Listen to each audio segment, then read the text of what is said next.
이 시간에 우리 하나님 말씀 사무엘상 1장 9절 18절까지 말씀인데요. 제가 한 절 읽고 여러분 한 절 교독하며 읽겠습니다. 마지막 18절은 우리가 함께 읽도록 하겠습니다. 그들이 실로에서 먹고 마신 후에 한나가 일어나니 그때에 제사장 엘리는 여호와의 전 문설주 곁 의자에 앉아 있었더라. 한나가 마음이 괴로워서 여호와께 기도하고 통곡하며 서원하여 이르되 만군의 여호와여, 만일 주의 여종의 고통을 돌보시고 나를 기억하사 주의 여종을 잊지 아니하시고 주의 여종에게 아들을 주시면 내가 그의 평생에 그를 여호와께 드리고 삭도를 그의 머리에 대지 아니하겠나이다. 그가 여호와 앞에 오래 기도하는 동안에 엘리가 그의 입을 주목한즉 한나가 속으로 말하매 입술만 움직이고 음성은 들리지 아니하므로 엘리는 그가 취한 줄로 생각한지라.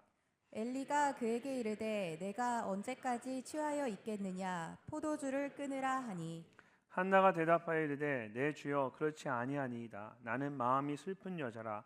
포도주나 독주를 마신 것이 아니요 여호와 앞에 내 심정을 통한 것뿐이오니 당신의 여종을 악한 여자로 여기지 마옵소서. 내가 지금까지 말한 것은 나의 원통함과 격분됨이 많기 때문이니이다 하는지라.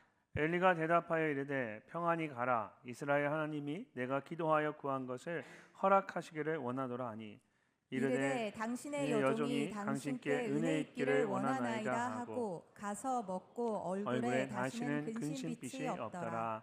아멘. 사랑하는 늘청 여러분, 5월은 가정의 달입니다.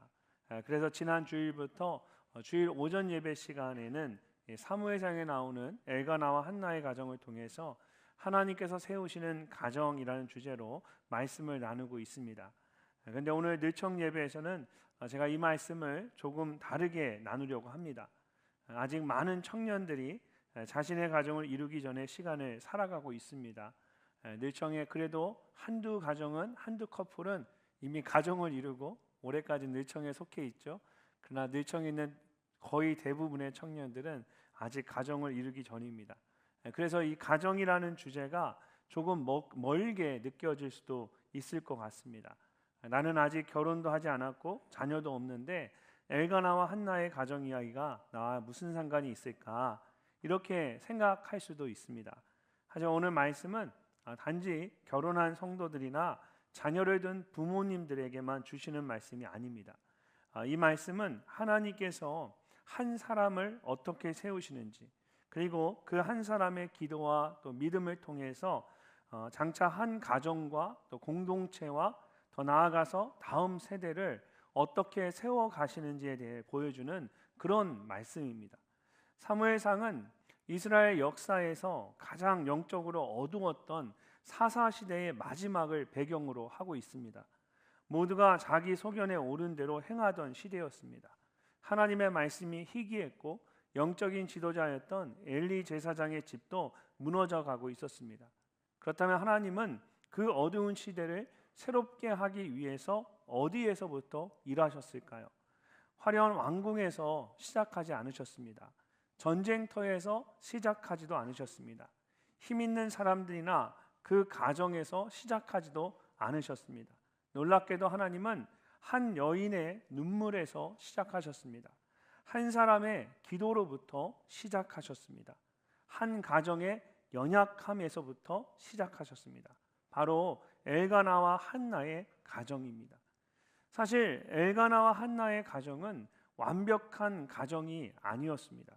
겉으로 보기에는 신앙이 있는 가정이었고 매년 실로에 올라가서 하나님을 예배하는 가정이었습니다. 그러나 그 안에는 남들이 알지 못하는 깊은 상처와 아픔이 있었습니다. 한나는 사랑받는 아내였지만 자녀가 없었고, 또 다른 아내인 브닌나는 자녀가 있었지만 사랑을 받지 못했습니다. 엘가나는 한나를 사랑했지만 또 그 마음을 다 채워줄 수가 없었습니다. 그런데 하나님께서 그런 부족하고 연약한 한 사람과 그 가정을 통해서 사사 시대의 마지막 사사인 사무엘 선지자를 준비하셨습니다. 그리고 사무엘을 통해서 이스라엘의 다음 세대를 다시 하나님 앞에 서도록 하셨습니다. 그렇다면 이것이 우리에게 주는 중요한 의미가 무엇일까요? 하나님께서 세우시는 사람은 아무런 아픔이 없는 사람이 아니라는 것입니다. 하나님께서 세우시고 사용하는 그 삶은 처음부터 완벽하게 정리된 삶이 아닙니다. 하나님은 연약함이 있어도, 상처가 있어도, 아직 해결되지 않은 문제가 있어도 하나님께 그 마음을 가져오는 사람을 세우십니다. 여러분의 삶에도 한나와 같은 마음이 있을 수가 있습니다. 겉으로는 괜찮아 보이지만 속으로는 말하지 못하는 괴로움이 있을 수 있습니다. 진로와 미래에 대한 불안함이 있을 수가 있습니다. 관계 속에서 받은 상처가 있을 수 있습니다. 부모님과의 관계에서 오래 쌓인 그 서운함이 있을 수가 있습니다. 내가 원하는 것만큼 열리지 않는 인생으로 인해서 마음이 지칠 때가 있을 수가 있습니다. 오늘 본문은 그런 마음을 어떻게 해야 하는지를 보여주는 말씀입니다. 한나는 그런 자신의 마음을 숨기지 않았습니다. 그렇다고 사람들에게 쏟아내지도 않았습니다. 한나는 자기 그 마음을 하나님께 쏟아냈습니다. 15절 말씀을 보면 한나가 이렇게 말합니다. 나는 마음이 슬픈 여자라.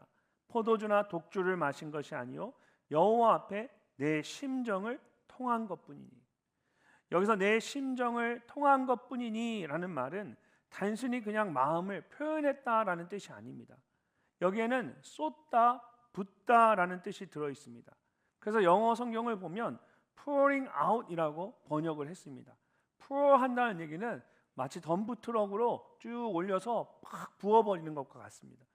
그리고 세번역 성경은 쏟아 놓았다라고 번역을 했습니다. 물을 쏟아 붓듯이 자기 안에 있는 이 괴로운 마음을 쏟아낸 것입니다. 사랑하는 늘청 여러분, 이것이 오늘 말씀의 핵심입니다. 사람에게만 쏟아낸 상처와 아픔은 원망이 되기 쉽습니다. 또한 마음속에만 묻어둔 상처와 아픔은 병이 되기 쉽습니다. 그러나 하나님께 쏟아낸 상처와 아픔은 하나님 앞에 기도가 됩니다. 그러므로 우리는 하나님께 마음을 쏟아내는 사람이 되어야 합니다. 그리고 하나님께서는 그런 사람을 귀하게 세워주십니다. 그렇다면 하나님께 마음을 쏟아내는 사람은 어떤 사람일까요? 오늘 말씀을 통해서 하나님께 마음을 쏟아내는 사람의 모습을 함께 생각해 보기를 원합니다. 가장 먼저 하나님께 마음을 쏟아내는 사람은 괴로운 마음을 하나님께 가져가는 사람입니다. 자, 9절 말씀을 우리 함께 한번 읽어보도록 하겠습니다. 그들이 실로에서 먹고 마신 후에 한나가 일어나니 그때 제사장 엘리는 여호와의 전 문설주 곁 의자에 앉아 있었더라. 아멘. 오늘 말씀은 한나가 일어나니라는 말씀으로 시작이 됩니다. 엘가나와 한나의 가정이 실로에서 하나님을 예배하고 함께 음식을 먹고 마셨습니다. 그런데 그때 한나가 홀로 일어선 것입니다. 그렇다면 왜 일어섰을까요? 이후의 말씀을 보면 한나가 하나님께 나아가기 위해서 일어났다는 것을 알 수가 있습니다. 그러므로 한나가 일어났다라는 말은 그냥 단순히 몸을 일으켰다는 뜻이 아닙니다. 자신을 고통스럽게 하는 그 괴로움 가운데서 일어선 것입니다. 자신을 대적하는 분인나라는 그 문제 앞에서 일어선 것입니다. 엘가나의 인간적인 위로와 사랑으로부터 일어선 것입니다. 그리고 하나님 앞에 나아갔습니다. 우리는 마음이 힘들 때 그 자리에 주저앉고 싶을 때가 많습니다. 나는 왜 이렇게 안 될까? 왜 내 삶은 이렇게 풀리지가 않을까? 왜 나는 다른 사람처럼 분명한 길을 가지 못할까?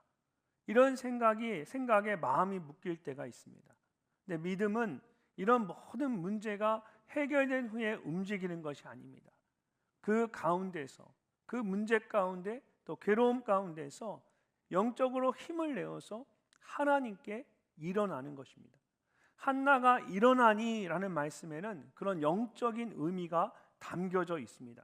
이것은 이어지는 제사장 엘리에 대한 말씀을 보면 더욱 분명하게 알 수가 있습니다. 그때의 제사장 엘리는 여호와의 전 문설주 곁 의자에 무엇하였더라? 앉아 있었더라. 한나는 일어났는데 제사장 엘리는 의자에 앉아 있었습니다. 뒤로 갈수록 이 앉아 있다라는 것이 영적인 의미라는 것을 좀 더 분명하게 알 수가 있습니다. 3장을 보면 엘리의 눈이 점점 어두워져 가고 자기 처소에 눕게 됩니다.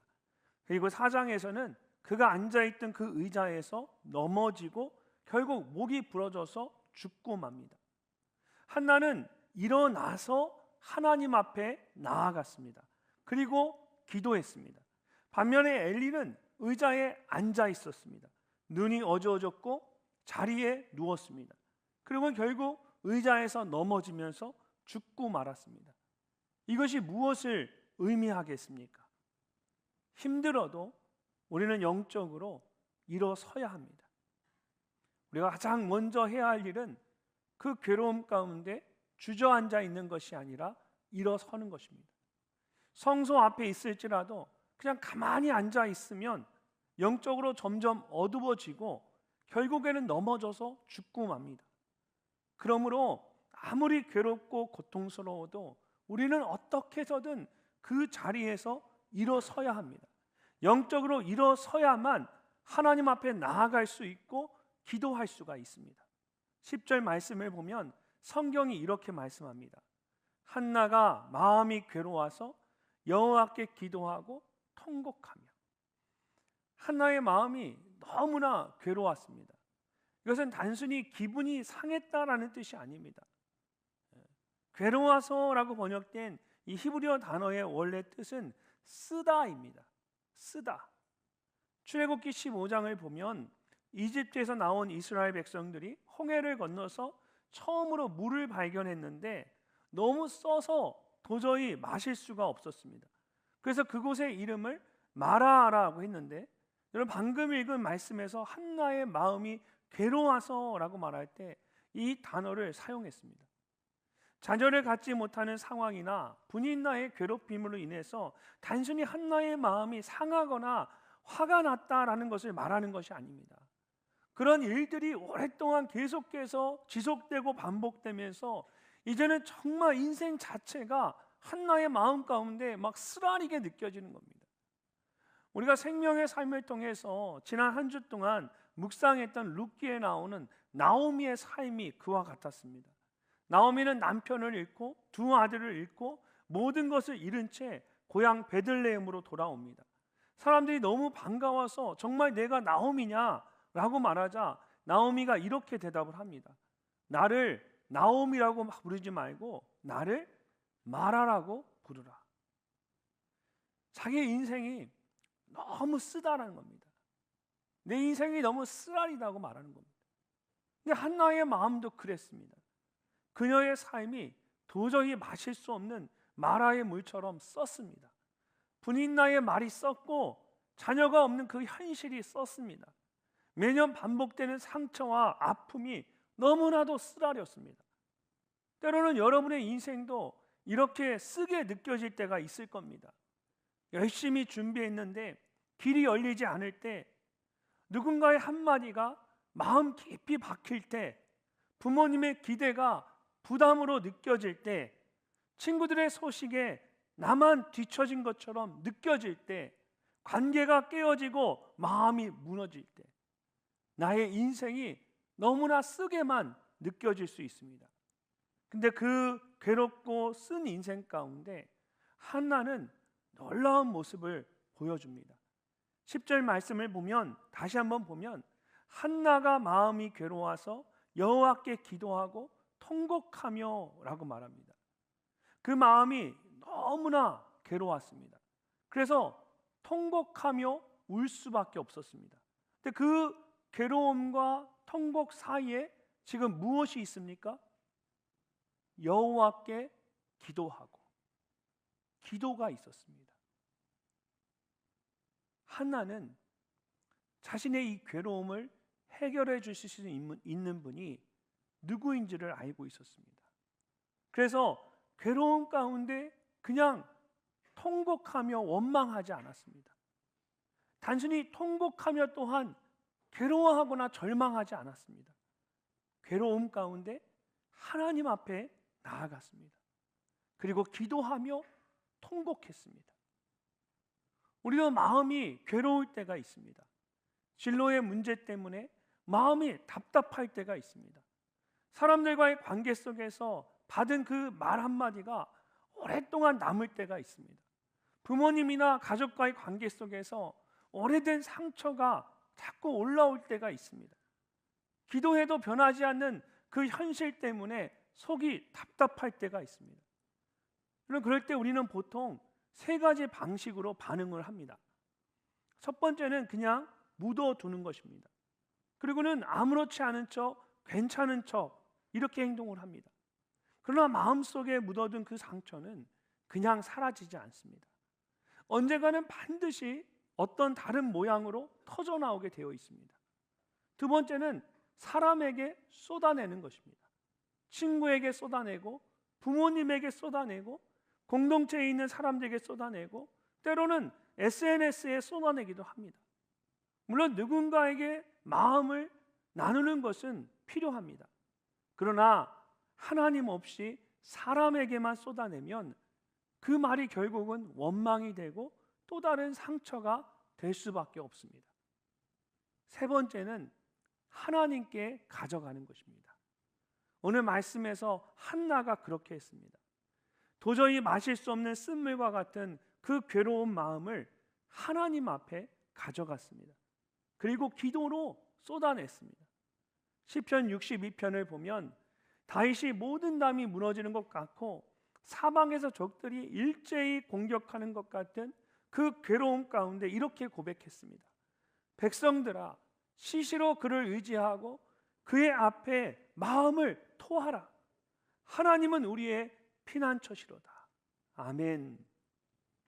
사랑하는 늘청 여러분, 하나님은 어떤 상황에도 우리의 기도를 들으시는 분입니다. 아무도 알지 못하는 깊은 괴로움 가운데 계십니까? 감당할 수 없는 큰 고통 가운데 있습니까?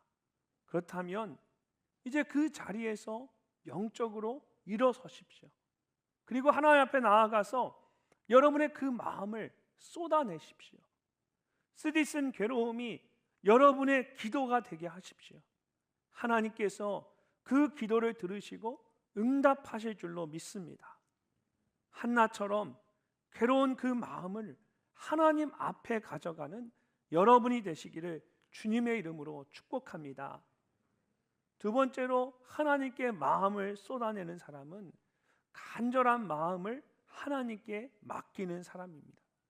오늘 말씀을 보면 한나는 단순히 자신의 괴로운 마음을 하나님 앞에 가져가는 것으로 끝나지 않았습니다.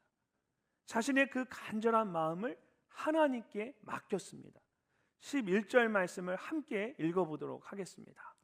서원하여 이르되 만군의 여호와여, 만일 주의 여종의 고통을 돌보시고 나를 기억하사 주의 여종을 잊지 아니하시고 주의 여종에게 아들을 주시면 내가 그의 평생에 그를 여호와께 드리고 삭도를 그의 머리에 대지 아니하겠나이다. 아멘. 한나가 만군의 여호와여라고 하나님의 이름을 부르며 하나님께 서원을 했습니다. 약속을 했다는 겁니다. 그만큼 간절하고 또 진지한 마음이라는 것을 말하고 있는 것입니다. 이어지는 말씀을 보면 주의 여종의 고통을 돌보시고 나를 기억하시고 잊지 아니하시고 라고 말합니다. 사람들은 한나의 괴로움을 제대로 보지 못했습니다. 분이냐는 계속해서 한나를 괴롭게 했습니다.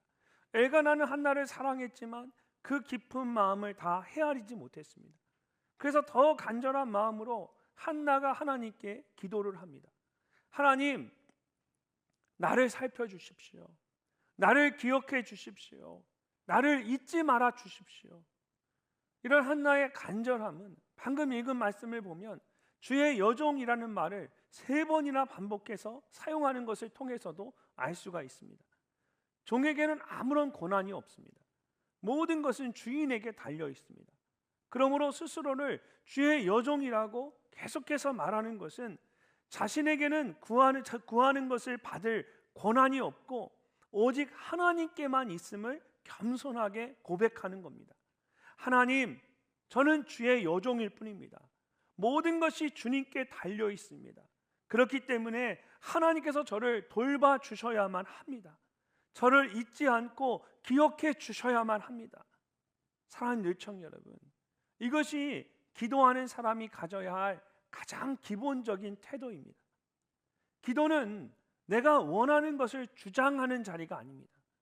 모든 것을 하나님께 맡기고 겸손하게 하나님 앞에 엎드리는 자리입니다. 한나는 겸손하게 하나님 앞에 엎드렸습니다. 근데 더 놀라운 것은 그 다음입니다. 11절 말씀을 다시 보면 한나가 간절한 마음으로 하나님 앞에 무릎을 꿇고 이렇게 고백했습니다. 주의 여종에게 아들을 주시면 내가 그의 평생에 그를 여호와께 드리고 삭도를 그의 머리에 대지 아니하겠나이다. 한나가 하나님께 아들을 구했습니다. 이것은 한나에게 있어서 가장 간절한 소원입니다. 여러분이 좋은 학교와 진학을 위해 기도하는 것처럼, 또 졸업 이후에 좋은 직장을 위해 기도하는 것처럼, 정말 여러분의 인생에 가장 중요한 배우자를 만나는 것을 위해 간절하게 기도하는 것처럼, 지금 한나의 삶에 있어서 가장 중요한 것은 아들을 얻는 것이었습니다. 그 간절한 소원을 이야기하는 겁니다. 근데 한나는 아들을 주시면 자기 마음대로 하겠다고 하지 않았습니다. 그를 여호와께 드리겠습니다. 그의 평생을 하나님께 드리겠습니다.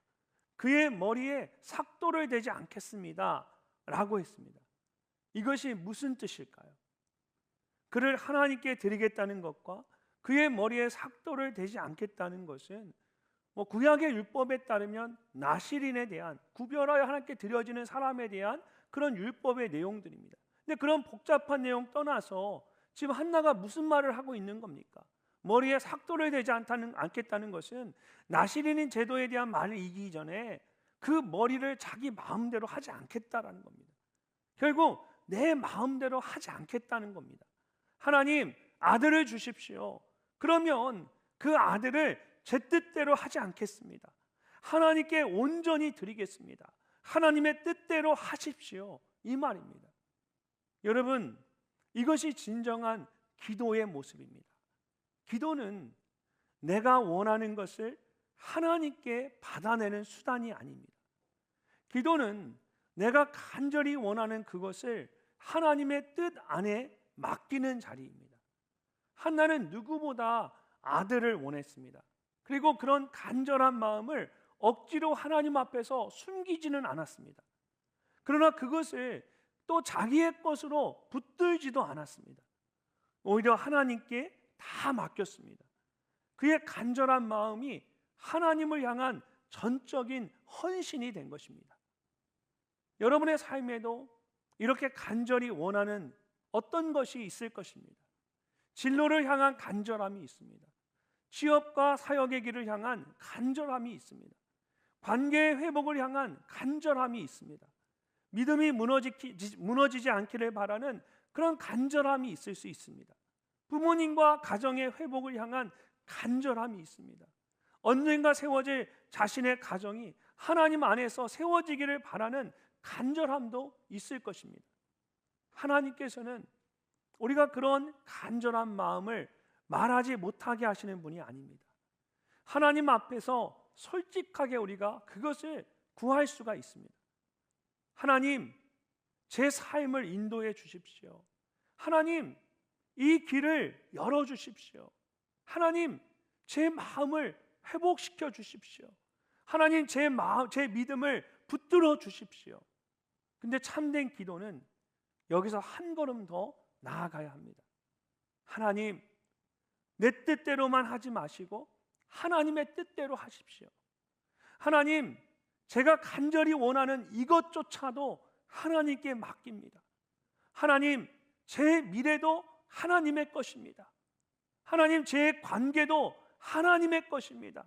언젠가 세워질 저의 가정도 하나님의 것입니다. 하나님의 뜻대로 행하십시오. 이렇게 내가 간절히 원하는 그것조차도 하나님께 맡길 수 있어야 합니다. 복음서를 보면 예수님께서 겟세마네 동산에서 마지막에 그렇게 기도하셨습니다. 내 아버지여, 만일 할만하시거든 이 잔을 내게서 지나가게 하옵소서. 그러나 나의 원대로 마시옵고 아버지의 원대로 하옵소서. 예수님께서는 자신의 그 마음을 숨기지 않으셨습니다. 성부 하나님께, 하늘에 계신 아버지께 자신이 원하는 것을 그대로 말씀하셨습니다. 하지만 그것을 끝까지 고집하지 않으시고 오히려 그런 간절한 마음까지도 하나님께 맡기셨습니다. 하나님께서 원하시는 대로 하나님 뜻대로 하시도록 자신을 내어드린 것입니다. 사랑하는 늘청 여러분, 이것이 하나님께서 우리에게 원하시는 기도입니다. 내가 원하는 것을 구하지 말라는 뜻이 아닙니다. 내가 간절히 원하는 그것조차도 하나님께 맡길 수 있어야 합니다.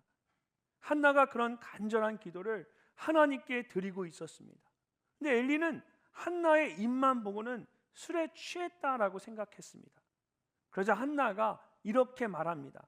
우리 15절 말씀, 15절 말씀을 우리 함께 한번 읽어보도록 하겠습니다. 한나가 대답하여 이르되 내 주여 그렇지 아니하니이다. 나는 마음이 슬픈 여자라 포도주나 독주를 마신 것이 아니요 여호와 앞에 내 심정을 통한 것뿐이오니. 아멘. 처음에 설명했던 것처럼 한나가 내 심정을 통한 것뿐이오니 라고 말합니다. 자신의 간절한 마음을 쏟아냈다는 것입니다. 그런데 어디에 쏟아냈습니까? 여호와 앞에입니다. 이 말이 아주 중요합니다. 한나는 사람 앞에 자기의 마음을 쏟아내지 않았습니다. 여호와 앞에 자신의 마음을 쏟아냈습니다. 사람에게 쏟아내기 전에 하나님 앞에 쏟아내는 것, 이것이 성숙한 기도의 모습입니다. 구약 성경을 보면 남유다의 왕 히스기야가 그랬습니다. 아수르 왕 사네립이 유다를 조롱하고 하나님을 모욕하는 편지를 보냈을 때 히스기야는 그 편지를 들고 여호와의 성전에 올라갔습니다. 그리고 그 편지를 펼쳐놓고 여호와께 기도했습니다. 하나님 앞에서 자신의 마음을 그 앞에 쏟아낸 것입니다. 사랑하는 늘청 여러분, 여러분의 삶 가운데 한나와 같은 간절한 소원이 있으십니까? 말로 다 설명할 수 없는 깊은 고민이 있으십니까? 그렇다면 그것을 하나님 앞에 펼쳐놓으십시오. 로마서 8장 26절을 보면 성경이 우리에게 이렇게 말씀하십니다. 우리는 마땅히 기도할 바를 알지 못하나 오직 성령이 말할 수 없는 탄식으로 우리를 위하여 친히 간구하시니라. 너무 힘들면 기도를 하려고 해도 무슨 말을 해야 할지 모를 때가 있습니다. 그냥 눈물만 나는 것입니다. 그래도 괜찮습니다. 하나님께서는 여러분이 다 말하지 못해도 모든 것을 다 하십니다. 말할 수 없는 여러분의 탄식을 모두 다 들으십니다. 하나님, 이것이 제 마음입니다. 이것이 제 삶의 간절한 기도의 제목입니다. 그러나 이 간절한 마음조차도 하나님께 그냥 다 맡기겠습니다. 하나님의 뜻대로 이루어 주십시오. 이렇게 하나님께 모든 것을 맡김으로 하나님의 일하심을 경험하는 여러분의 삶이 되시기를 주님의 이름으로 축복합니다. 마지막으로 하나님께 마음을 쏟아내는 사람은 하나님 안에서 평안을 누리는 사람입니다. 17절과 18절 말씀을 함께 읽어보겠습니다. 엘리가 대답하여 이르되 평안히 가라. 이스라엘의 하나님이 내가 기도하여 구한 것을 허락하시기를 원하노라 하니 이르되 당신의 여종이 당신께 은혜 입기를 원하나이다 하고 가서 먹고 얼굴에 다시는 근심빛이 없더라. 아멘. 엘리가 한나의 말을 듣고는 평안히 가라고 말합니다. 이것은 단순히 인사말로 한 것이 아닙니다. 여기서 말하는 이 평안은 하나님과의 관계 안에서 누리는 평안함을 말합니다. 하나님과의 관계 안에서 회복되어지고 온전해지고 세워지는 그런 평안한 상태를 말하는 겁니다. 이것은 이어지는 말씀을 통해서도 알 수가 있습니다. 엘리가 한나를 축복하면서 이스라엘의 하나님이 내가 기도하여 구한 것을 허락하시기를 원하노라고 했습니다. 이미 문제가 해결된 것은 아니었습니다. 그러나 하나님께서 기도에 응답하실 것을 기대하며 평안히 가라는 것입니다. 모든 것이 하나님께 초점이 맞춰져 있습니다. 근데 더 놀라운 것은 한나가 그 말을 듣고 당신의 여종이 당신께 은혜 입기를 원하나이다 라고 말하고는 갔다라는 것입니다. 여기서 은혜를 입는다라는 것은 사실 은혜를 발견한다라는 뜻입니다. 또한 우리가 가진 성경에는 당신께 라고만 되어 있지만 원래 성경에는 당신이라는 2인칭 대명사에 무엇 안에라는 전치사와 눈이라는 명사가 합쳐진 단어입니다. 그래서 정확하게 번역을 하면 당신의 눈 안에서 라고 해야 합니다. 결국 당신의 여종이 당신께 은혜를 입기를 원하나이다 라는 말은 원어 그대로 번역을 하면 당신의 여종이 당신의 눈 안에서 은혜를 발견하기를 원하나이다 라고 해야 합니다. 엄밀히 말하면 은혜는 엘리 제사장이 주는 것이 아니라 하나님께서 엘리 제사장을 통해 주시는 것입니다. 그래서 엘리 제사장의 눈에서 하나님이 주시는 그 은혜를 발견하기를 원한다는 것입니다. 이 짧은 문장 속에서 하나님의 은혜를 사모하고 하나님을 바라보는 이 한나의 간절한 마음이 그대로 담겨져 있습니다. 그러면서 한나가 가서 먹었습니다. 여러분, 앞에서 한나는 먹지 못할 만큼 굉장히 괴로워했습니다. 근데 이제 먹기 시작하는 겁니다.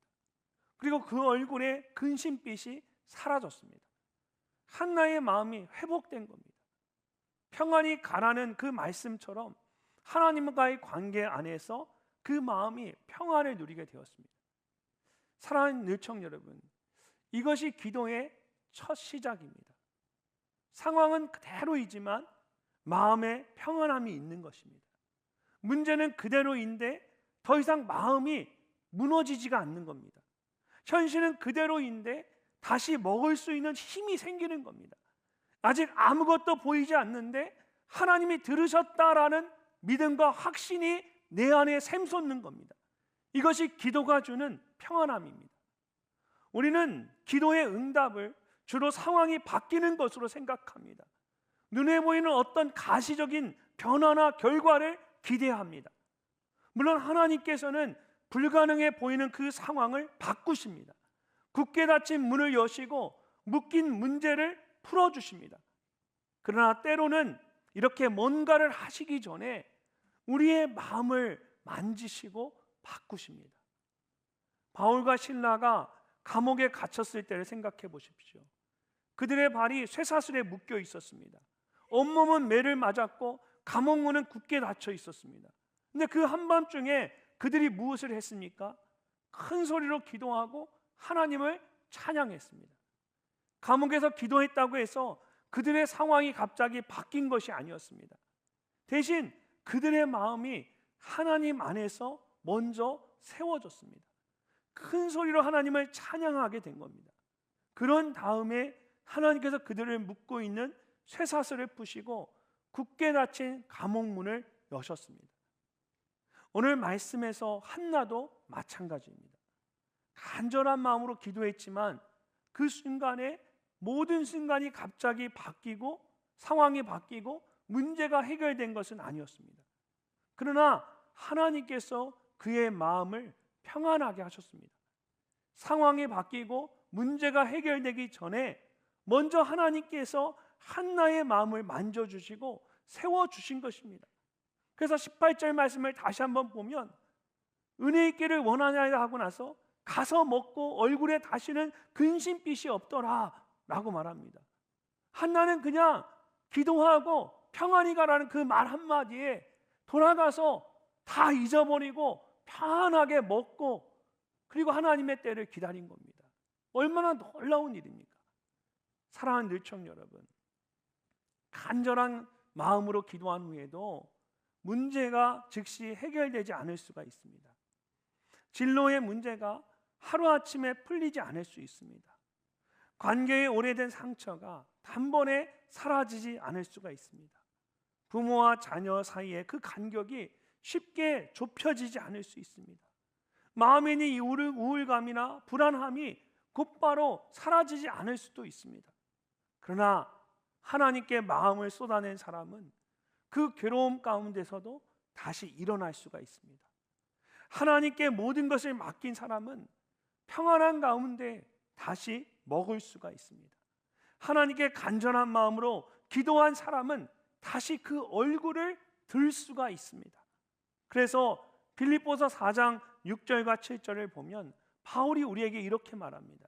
아무것도 염려하지 말고 다만 모든 일에 기도와 간구로 너희 구할 것을 감사함으로 하나님께 아뢰라.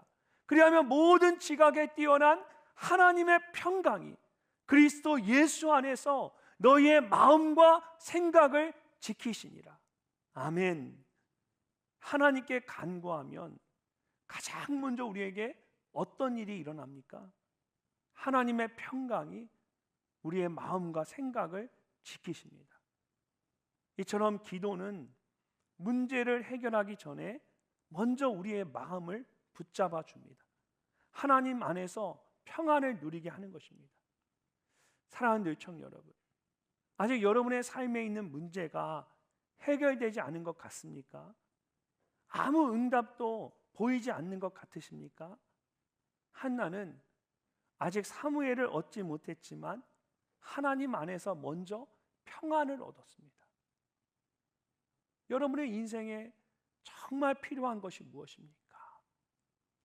여러분의 진로가 해결되는 것입니까? 여러분의 삶에 뭔가 성공하고 어떤 기반을 다지는 것이 정말 여러분을 행복하게 해줄 거라고 생각하십니까? 여러분에게 정말 중요한 기도의 응답은 무엇입니까? 기도는 하나님의 평안을 누리는 겁니다. 그러므로 하나님께 마음을 쏟아내십시오.